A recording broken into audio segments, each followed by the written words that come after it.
In this update, we are going to discuss the current bearish sentiment on the markets. Bitcoin is still hovering in a range for more than 200 days, but we are so close to a bull market. That's the topic of today. Everything for you on this journey through the upcoming bull and bear market. Let's get started.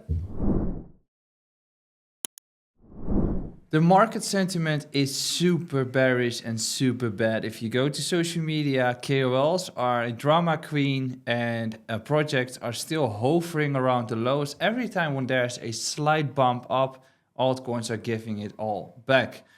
But we are almost there, and some key events are going to make that happen in the sense that we currently see that the fear and greed index is not as bad as we were seeing it a few months ago. So what's happening? Is Bitcoin the one carrying the markets, or is Ethereum the one carrying the markets? There are a lot of things that are going to be happening in Q4, and Q4 of this year and Q4 of this part of the cycle is actually a great period. And we also discussed October last week. It's not really happening yet, but the month is still only halfway and there's a lot more to come. We discussed that in October, Bitcoin is usually bottoming out between the 7th and 11th of the month, which means that from here, we should be expecting upwards momentum. Now, I briefly touched upon the fear and greed index, where the fear and greed index is currently 49. And it's a measurement between 0 to 100, and everything below 50 is technically bearish, everything above 50 is technically bullish.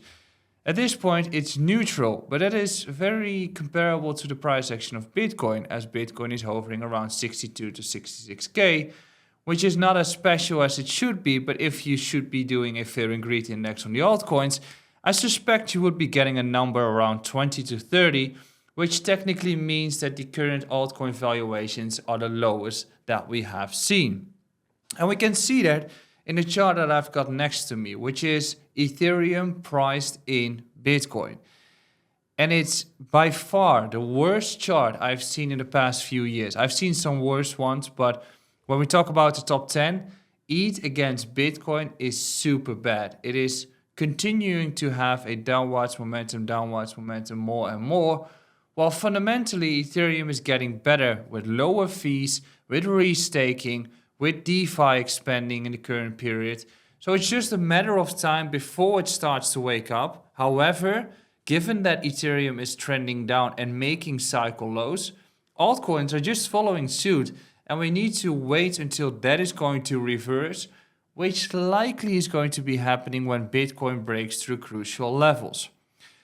Now, the final argument of why we see the current downwards momentum, or at least weakness, is that Ethereum moves alongside the strength and weakness of the Fed. So what I mean by that is if global liquidity is going to be expanded, or if the Fed is going to cut rates, Ethereum is likely going to do well. And we had a 50 bips rate cut in September, but now the fear is that we won't be having any rate cut at all in November, as the economic data has been more positive than expected. Unemployment is 4.1 instead of 4.2.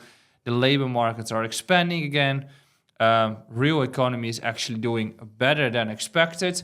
Inflation is slowing down. So there's no real argument for the Fed to actually cut rates again until negative data comes in. That means that some key events are on the horizon that might be twisting those markets. And the first thing is the Fed meeting that is going to be happening in November, where if the labor markets be getting worse, it is very likely that we're going to have a rate cut. And it's very likely that alongside those rate cuts, the fears of a recession are going to increase. And in order to keep the economy afloat or stimulate the economy, they need to do QE. So the money printing goes back on, just like we've seen with China. If that happens, we've got the bull market happening for the altcoins. The second thing is, we've got elections coming up with Trump battling with Harris on becoming the next president of the US. And in the current prediction markets, we see that Trump is leading by 7%. And there are all sorts of rumors of Trump is going to be positive for crypto, Harris is going to be negative for crypto. Overall, I believe that it's not having any impact at all, or it doesn't matter which one is going to be the president, because Whether they approve or regulate crypto is not as important as crashing the market. So I think that if macroeconomic wise, a recession is happening or global liquidity is going to be expanded, both of them need to start printing. And if you look at it from that perspective, then I think that short term, maybe Trump is going to have a positive impact to the markets as he will approve a lot of things and he will regulate crypto and he wants to make America the crypto state of the world, where Harris is more conservative, but she will continue to have this policy of printing money like we have seen in the past few years with our friend Biden. So in the end, I think we are overvaluing the elections and we are undervaluing the potential impact of a recession taking place. So it's key, but it's not as key as we think it is.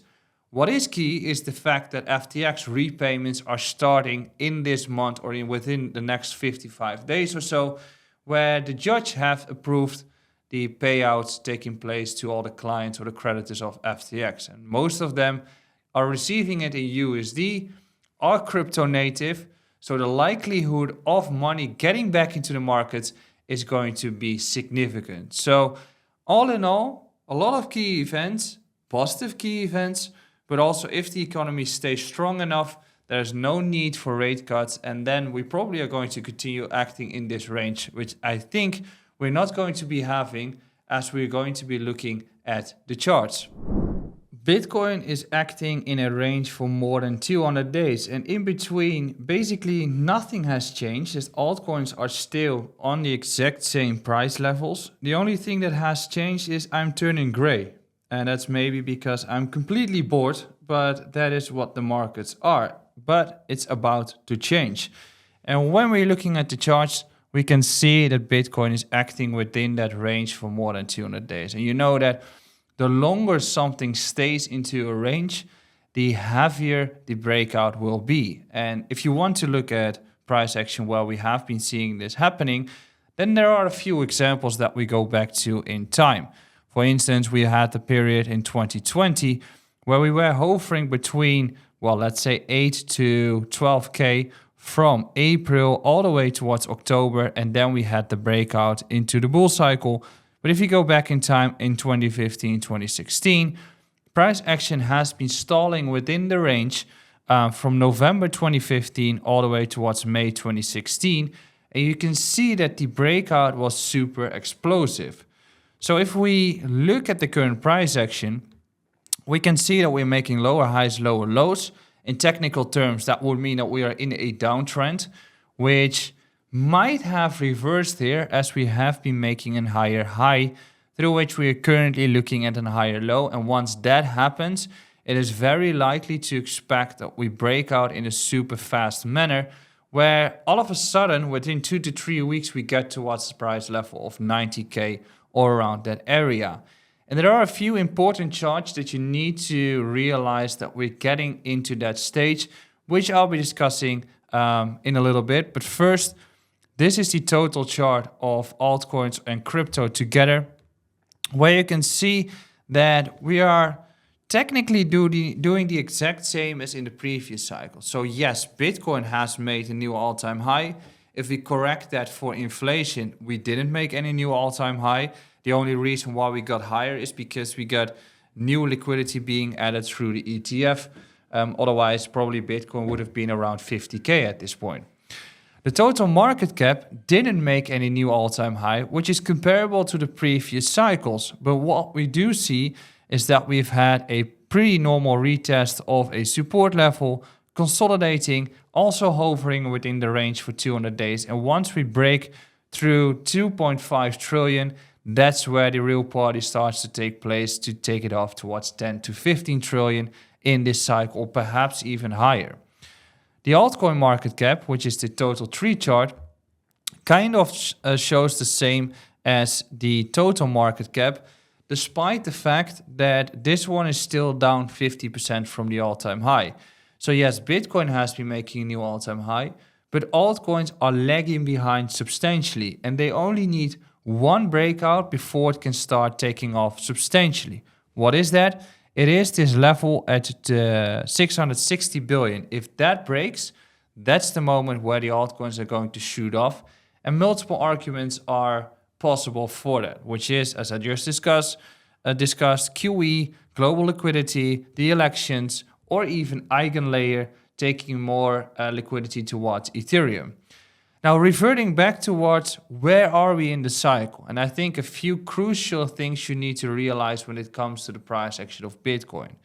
The first thing is you need to adapt to looking at the costs of mining one Bitcoin. And there are a few nuances, but once we look at this chart, you can see that in certain periods of time, Bitcoin's price is acting beneath the average cost of mining one Bitcoin, and sometimes it is hovering above the actual price level of mining one Bitcoin. And if we look at this chart, then we can see that since the halving took place, the price or the cost of mining one Bitcoin is between $72,000 to $85,000, while Bitcoin is acting beneath. So if you look at it from that perspective, Bitcoin's price needs to break out to actually make it sustainable to keep on mining. Otherwise, you would expect that miners are going bankrupt, or at least the hash rate starts to drop, but the hash rate is continuing to make new all-time highs. So there's a gap between the price of Bitcoin and the fundamental action taking place within the Bitcoin ecosystem, that it's just a matter of time before we start to take off and act above the cost of mining one Bitcoin. And it's very comparable to periods which we have seen in 2020. If we go towards the period that is comparable to the current stage of the 4-year cycle, which is the end of 2020, then you can see that the costs of mining one Bitcoin during that period was between 10 to 12K, while the price of Bitcoin was hovering around 8 to 9K. So that's another argument that we're getting close towards that stage of breaking out. And there is also the case of having the halving cycles or 4-year cycles. As you know, I'm very conservative when it comes to this part of the sort of equation where we keep on predicting the peak of the next cycle to be exactly at the same date as the previous cycle, because the halving theory states that we need to do, or we need to have the 4-year cycle. To be honest, I think that it's all depending on liquidity to be added, because you've got Bitcoin and on the other side you've got the US dollar. And if there is going to be more US dollars printed, then the price of Bitcoin will start to accelerate. Anyways, that's something for a new video. But this is an interesting chart by CryptoCon, which is technically saying, okay, we're getting into the final year of the bull cycle. It is starting next month, where we are likely to start taking off substantially. And we've seen that in 2017, we've seen that in 2013, and we've seen that in 2020, where blue is the first peak and red is the second peak, where red has been peaking almost always around November, the end of November or beginning December of that year. If we look at it from that perspective, then we can also say that the purple color that we have here is the period where we consolidate. The last cycle, we had one particular change, which is blue peaks at first, then we have a consolidation, and then another run takes place to peak out with Bitcoin. However, in 2021, we technically didn't have any peak taking place, which I'll show in a little bit, due to multiple arguments. The first argument is FTX was suppressing the price action of Bitcoin. The second thing is liquidity actually went downhill. So normally we would have had a peak in 2021 of 150 to 200K, but we didn't have that due to multiple arguments. In this cycle, people are underestimating where Bitcoin is going to peak, where I think we're going to have a copy paste of 2017, having blue peaking somewhere in the summer of 2025, and then having another run, maybe going into 2026, depending on the liquidity that we're going to have, where Bitcoin is going to peak at 300 to 400K. But we now know that the costs of mining one Bitcoin is above the current price of Bitcoin. We know that the bull year is taking place. And we also know that the global liquidity is quickly expanding, as we can see on this chart.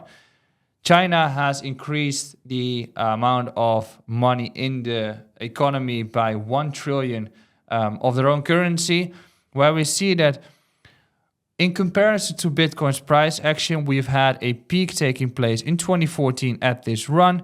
We also had a peak taking place here in 2018 where the global liquidity was expanding. And we had a peak in May 2021 where global liquidity was also expanding. And then we suffered weakness on that market where Bitcoin didn't make a new all-time high. So the question is, are we having a 4-year cycle, or is it all comparable to liquidity that the further we go with expanding the liquidity in the coming few years, the higher Bitcoin will be? The only thing we know for sure is that we are getting at the start of the bull cycle, which we see with this global liquidity taking place or expanding, where also, if we look at the comparison from the previous cycles, that currently we are at that edge after which Bitcoin starts to run, as Rational Roots shows here, that after 2 years of recovery after the halving takes place, that's the moment where the expansion takes place. My vision about the markets, I've just discussed it. Bitcoin is likely starting its bull cycle, and at the start of the bull, nobody expects that it is actually happening. However, people are expecting next year to be peaking out in Q3, Q4, so people are starting to sell their positions around that period. And I think that during this cycle, we're going to have a completely different outlook when it comes to peaking the actual markets, depending on how much liquidity is going to be added. But I think it's going to be 2026. And I think after this cycle, we are going to remove the halving cycle or the 4-year cycle anyways. The thing is that if you're looking at the markets, then not much has been happening. But Sui, I discussed it last week as well, showed the significance of having positions before it starts to take off. And I think people are not considering that complexity enough, which means that I'd rather be positioned into altcoins earlier than I should have been, because if something starts to take off, it's super hard to judge where to actually take the position or where to enter and where to sell. I'd rather be positioned, go down a little bit, and then continue to hold into the bull cycle, which currently I am doing. And if we consider the fact that liquidity is going to be expanded and DeFi is going to have a higher yield than treasury bonds, you want to be positioned into DeFi and into altcoins, because everything within the Ethereum ecosystem has been going down way more than it should be. So there's a big gap between fundamental growth and the actual price. So my strategy currently is to hold the positions.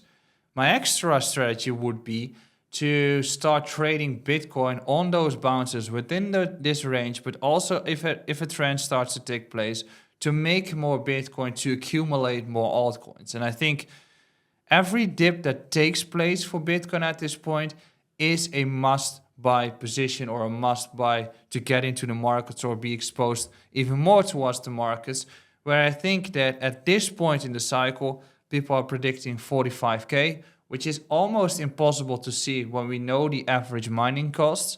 And people are also underestimating the peak of the actual bull cycle, because there is so much bearishness in the markets right now that people forget about a bull cycle, where current predictions are saying Bitcoin is going to 100K or 150K and it peaks from there. But likely the bull cycle is going to be higher than expected. So this part of the cycle, fully exposed to crypto, and I'm staying there. I'll be making portfolio updates on that. Also being exposed to commodities, and slowly but surely starting to build more positions into cash. Thanks for watching to this new update. Next week it's going to be time for 2 updates in a week, as event season is finally over, which means that we can start deep diving into content, into altcoins, into portfolio-based management or portfolio strategies, into the markets, and way more. Let me know in the comments what you would like to see. Also make sure to subscribe, and I'll see you again in next week's video. Ciao!